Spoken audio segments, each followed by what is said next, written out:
On y va? On y va.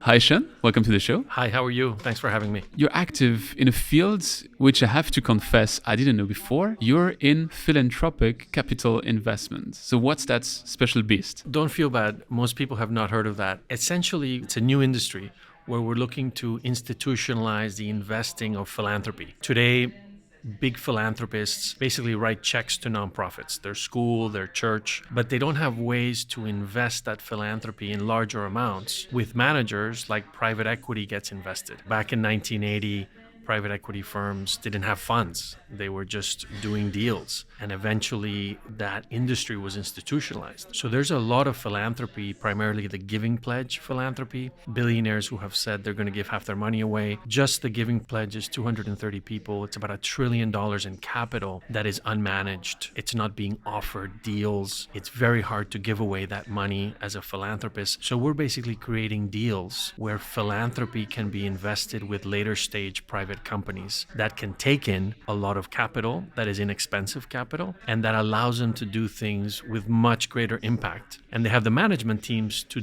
deploy the capital. So what are the challenges in water that you can address with that vehicle? It's very interesting because until I met Alex Lakopoulos from Science Water, I had no idea about the infrastructure problems. So there's a huge section of solutions that cannot be done today because most of the capital is either market return capital, and a lot of the deals that Science Water is doing, they're buying companies and they're building companies, and it's very exciting what they're doing, but they have to do it on a market basis. And then there's sort of EPA, other government money that is grant money, but it's very, very limited. And so there's a space where philanthropy can come in and help finance impact at a great level. So distressed water utilities is one. Ocean, land-based solutions for the ocean. Mm-hmm. The water utilities is quite simple. There's 5,000 water utilities that have been abandoned, that are not doing well in generating polluted water to 21 million Americans. What do you mean by abandoned? They ran out of money. There's 52,000 water utilities in the US. Many of them are little and they don't have a lot of capital, and they run out of money to continue to upgrade their little water utility. So it starts running into violations and generating water that's polluted. And that's one of the big reasons 21 million Americans, 21 million, that number is just incredible, have polluted water at home. The difficulty is that private water companies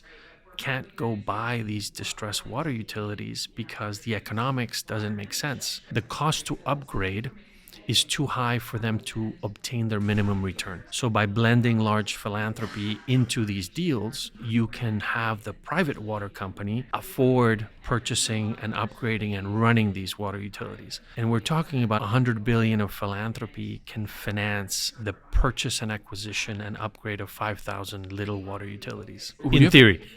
That's a perfect transition to my question. You say in theory, but you have a concrete example of how that rolls out, in fact? That's what we're working on now. Merton Capital Partners is a startup investment company, and we're putting together these deals. And it's essentially kind of what private equity was in the 70s and 80s, putting together deals. So back then, a company like KKR would look for a company to buy, and they would convince a bank and convince some investors that it was good and they should give them the capital to buy.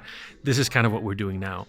We're mostly focused on affordable housing right now because that's another area where 100 billion of philanthropy can easily be invested in affordable housing to really, really have a huge impact. But water is another area, and oceans is something that we're seeing more interest from philanthropy. And the oceans solution is very, very simple as well. And it's basically that coastal cities are releasing untreated sewage waste, which is illegal. But again, the governments don't have the money to increase the capacity of wastewater. And so they don't do it because the budget's not there. Commercial operators, it's not economical for them to go do that. So philanthropy can come in, and with 300 or 400 million of philanthropy, you can probably increase the wastewater capacity in South Florida to bring back the reefs and have an explosion of seagrass that is incredible. And that would be one of the biggest ocean projects. But it's simple. It's go to the wastewater municipalities and just figure out which needs to be increased. It's kind of boring business. It's just an innovative way that we're trying to build pilots to prove that this is a good use of philanthropy and a way to partner with big private companies. So when you're building these investment vehicles and fitting the project and explaining the rationale as to why you need to invest in the ocean or in sewage treatment or in water treatment in these 5,000 abandoned utilities, what's the level of awareness from the capital money you're raising, from the people holding that capital? Do they realize that the problem is thus big in the US? Yeah, the answer is almost zero. There's almost a zero awareness that there's a systemic problem. People have heard of Flint and Jackson, Mississippi. They see the headlines, but they don't realize that it's a systemic problem that is huge. And again, very simple problem in the sense that we need to invest X every year in infrastructure, and we're investing whatever the number is, 1/100th of X. You do that enough for enough time, and you get into the situation where we're in. And I think Seth Siegel mentioned it really well, that we're a land of cowboys and independent people, and we want to do what we want to do, and a lot of these issues are community solutions. And so we're coming in with this big pot of money and trying to attract philanthropy, but it's tough to find philanthropists who want to give to water infrastructure because they don't know about the problems. And they always see that, well, that's a government issue. The oceans is a little easier because there's a lot of personal interest in the oceans. And so we're moving that project more along. And basically we're looking for a couple million of seed money to build a team, to put together a plan, to say, okay, it would be 200 million or 300 million or 400 million. And this would be the partner, this would be the construction company or the wastewater private company that would go and interface with Miami-Dade, Broward County, and kind of figure out what are the investments needed, add them all up, and then go raise the philanthropy to finance that. At least, again, in theory. But we've got to do it. In their book, which I have to recall the name, The Cost of Water, The Value of Water, The Worth of Water. Sorry. The book of Matt Damon and Gary White, the founders of water.org, they explain how they have these three buckets of money. You have philanthropic money, you have venture capital money, and in between, they are looking for another bucket, which would be looking at lower returns, but still would be making money. And what they explain in the book is that they have a hard time to finance their water credit approach because people either go for philanthropy and then don't expect any return, or go to venture because they want to have like the highest possible return, and then you rather invest in tobacco or oil rather than water. Right. Nevertheless, it is profitable to invest in water even at a low return, but it is profitable. So why do you target this philanthropic buckets and not that next one, which would be slightly profitable but rather ESG oriented than pure venture? Yeah, that's a great question. In fact, all of our investments, whether it's affordable housing or wastewater or solar, because we're also looking at solar with the biggest power company in the US, all of those investments, because we're investing philanthropy in private deals that are for profit, we actually get the philanthropy back plus a 2% or 4%, which is essentially the impact first capital that you're referring to. We're using philanthropy that is willing to give us a philanthropy. We invested in these projects, get a return, and then reinvest the same philanthropy into the next project and create these evergreen donor advised funds. That's the goal. But we have found that some of the philanthropists we talk to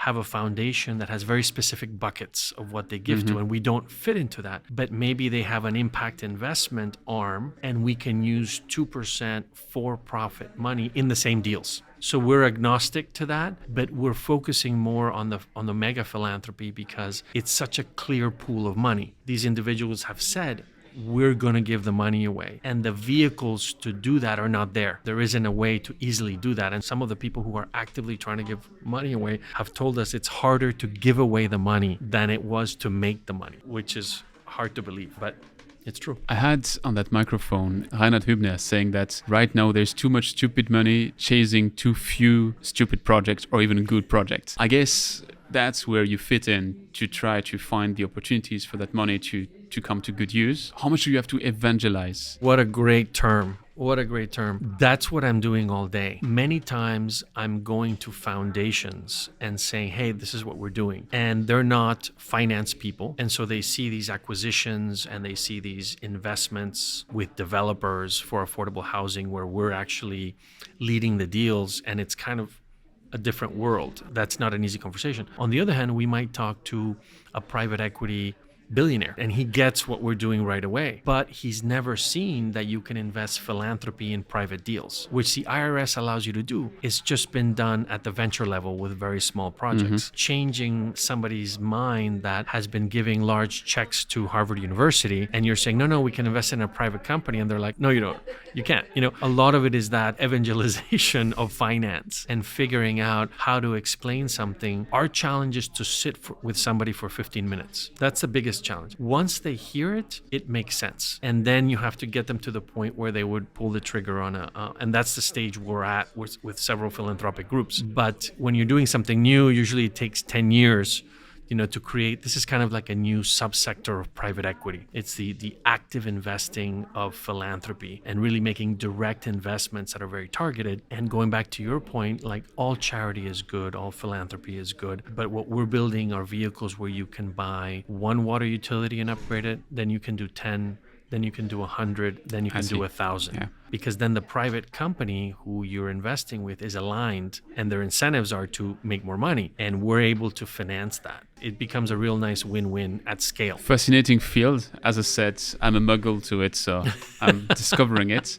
To round off these interviews, I have a set of rapid-fire questions. Sure. So I have a couple of ones for you. The first one would be, what's the most interesting project you've been involved in and why? The affordable housing projects that we're looking at now, 100 million of philanthropy allows us to do 1,000 units of housing. And if we take 30% of those units, which are subsidized by the regular affordable housing of police officers, we can house all the women who are victims of domestic violence in any city, or all the 200 moms sleeping in their cars tonight in Washington, D.C. That's pretty exciting. What is the trend to watch out for in the water sector? We can talk about the problem a lot, and the question is, where are the solutions at scale? And I think that's the area to look at. What is it that you're doing today in your job that you will not be doing in 10 years?